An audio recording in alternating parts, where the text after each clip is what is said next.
Sikla sikri rok bisi cicar kamani yagro borok borok ni thinani bagai kam haya wanchugui nao ojero borok no tamani bagai kasutai klai. Abo সংবিধান ni kebe mungsimia abo borok no mantai soktai tongmano segoi namasi klaio lukoroni wanchumungo BJP hapang phaimani ulo borok sak sachung no omhai wanchugo. Borok tini tebo saka BJP hapang phaipurun simino kaisano borok ni wanchumung abo lukorok sapono tei samugo nangya hai. Lukorok je mano nangoi tonga aborok no tei wanchiya mungsapano phia hubar khainani bagoi je kerong rimani abo koswe naime borok. Lukorok tebo koksi samung tabu kota khai je songsod tangoi tongmani abo to ojarago tangnani nangya. Bara hani mantri okra Narendra Modi ojarago bo krur rang subai nok tangai tongo barar hawa corona virus in bagoi belen no jungdele kulaja bororo ajimung lama maya ongoi tongo rang re biar jora sikur rang subai bo mahike nok tangai tongo hne koksil jaka manusya kone tebo koksil jamu ojara krini kuni bororo no se rang re subana kok tomani phia bo se tebo krur rang subai nok tangai tongo hne manusya ka tebo seka barar hawa 30 crore borok no corona ni vaccine dijaknai tei kubun borok no khariya dehine kokso mutiseka abaken tini san mutiseka parar hawa joto tongnai lukorok no corona vaccine rinani bagoi চীন দেশে June মাস থেকে vaccine দিতে আরম্ভ হয়েছে আপনার মস্কোতে সেখানে vaccine দেওয়া শুরু হয়ে গেছে আমেরিকার কিছু কিছু জায়গায় ভ্যাকসিন দেওয়া শুরু হয়েছে গ্রেট ব্রিটেনে শুরু হয়েছে ভারতবর্ষে এখন শুরু হয় আমাদের দেশের সরকার কি বলছে 30 কোটি ভ্যাকসিন দেওয়ার ব্যবস্থা তাহলে 132 কোটির মধ্যে বাকিদের কি হবে তাদের ভ্যাকসিনেশনের বাইরে রাখা হবে তারা তো মারা যাবে পরীক্ষা হচ্ছে না তাহলে এরকম একটা পরিস্থিতিতে যারা সবচেয়ে বিধ্বস্ত যারা সবচেয়ে আক্রান্ত তাদের খোঁজ কেউ নেয় না তাদের মধ্যে অন্যতম হচ্ছে মহিলা মুক্তিদেবী আমি এতগুলো কথা বললাম এই কারণে তাদের বিষয়টা ভেবেই কিন্তু তার প্রবন্ধ তার কবিতা তার রচনা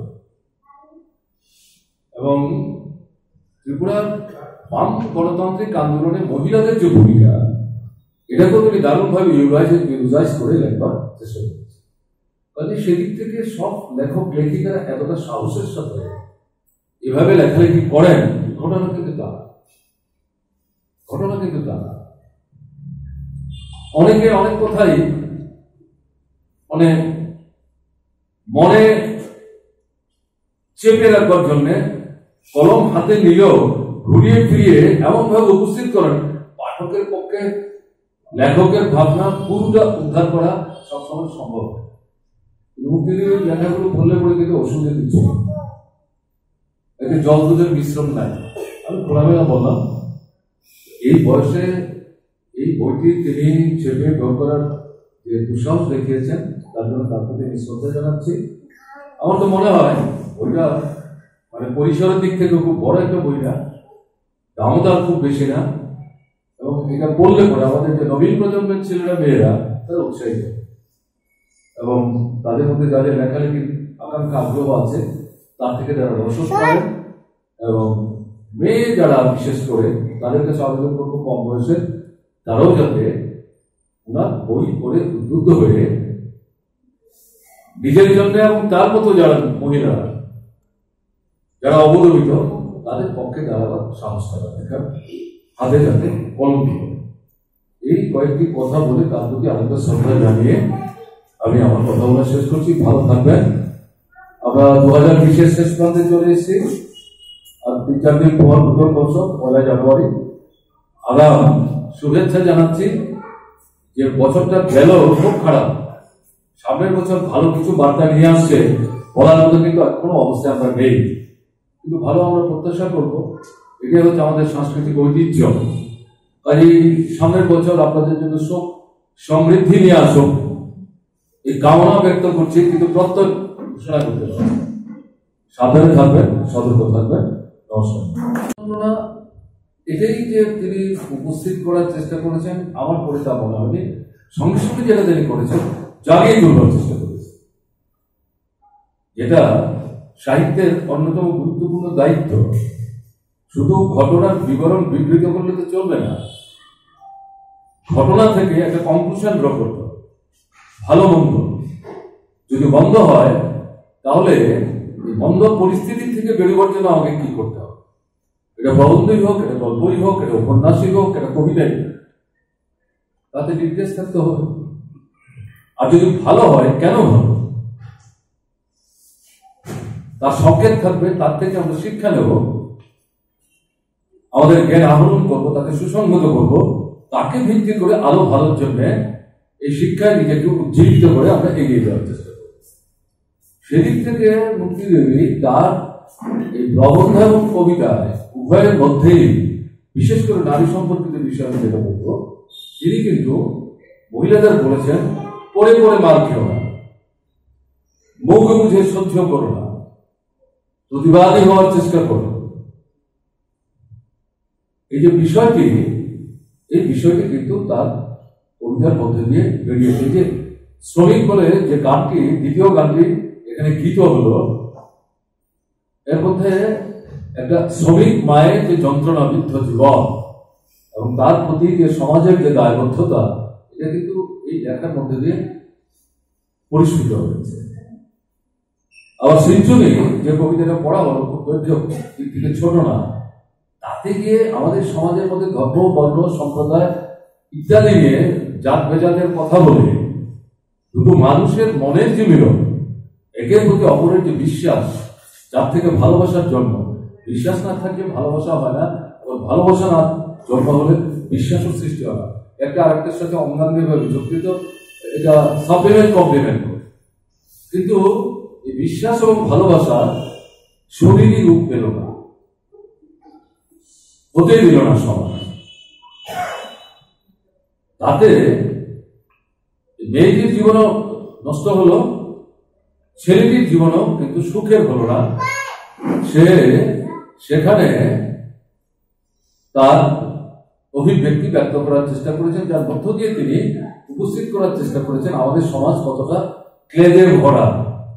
এবং এখন কি দেখছেন, আমি যখন পড়ছিলাম তখন আমি লক্ষ্য করছিলাম, গত কয়েকদিন যাবৎ ভারতবর্ষের বিভিন্ন রাজ্যে, বিজেপি শাসিত রাজ্যগুলোতে লাভ জেহাদ এর বিরুদ্ধে আইন তৈরি হচ্ছে, সংবিধান বিরোধী। 18 বছর হয়ে যাওয়ার পর দুটো ছেলে মেয়ে একে অপরকে পছন্দ করতেই পারে।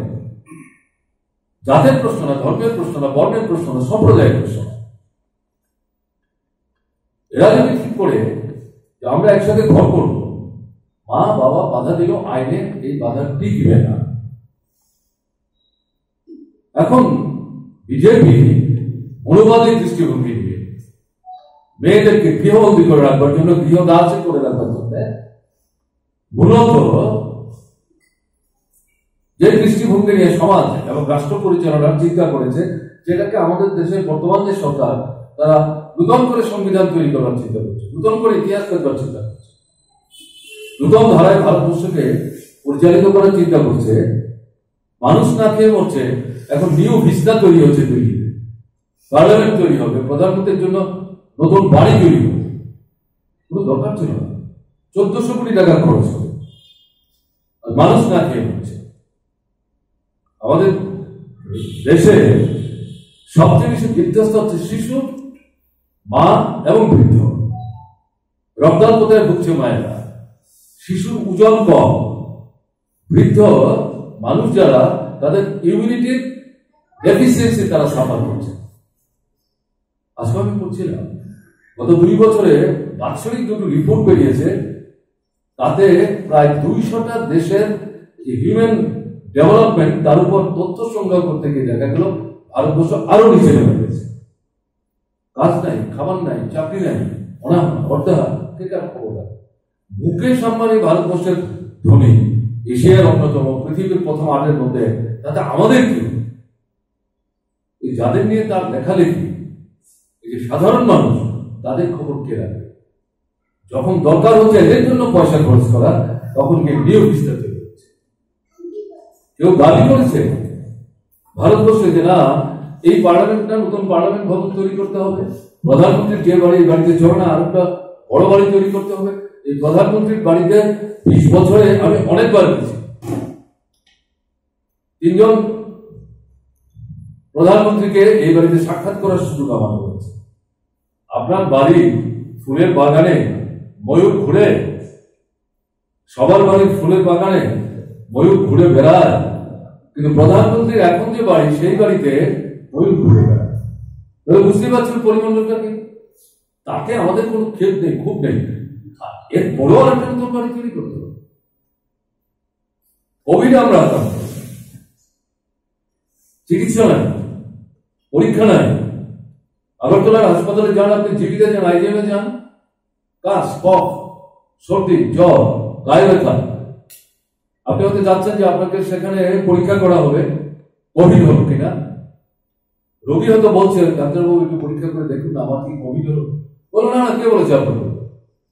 হয়তো প্যারাসিটামল লিখছেন অথবা অন্য কোনো একটা অ্যান্টিবায়োটিক দিয়ে দিচ্ছেন।